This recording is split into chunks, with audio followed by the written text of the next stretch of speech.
Hi guys, just wanted to show you a blacked out Ranger we've been on with today. So this is a Ranger Wildtrak. It's a brand new car. We've done the smoke trail lights. It's got the roller shutter on there in black by mountaintop.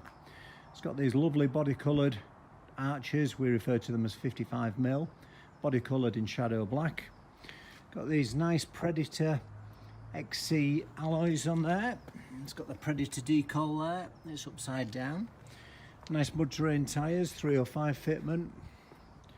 Tinted windows, blacked out steps, blacked out roof bars. Suspension lift kit. Nice wheel on the front there, you can see. Just show you how much they stick out. They protrude probably 3/4 of an inch, something like that, maybe 20mm. Suspension lift kit adds a couple of inches to the front. Got that lower spoiler bar on the front end. You can see there as well those lower driving lights. It's also got the Mustangs on this car as well.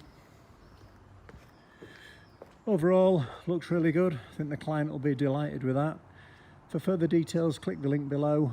4x4at.com. Worldwide shipping available. Thanks for watching.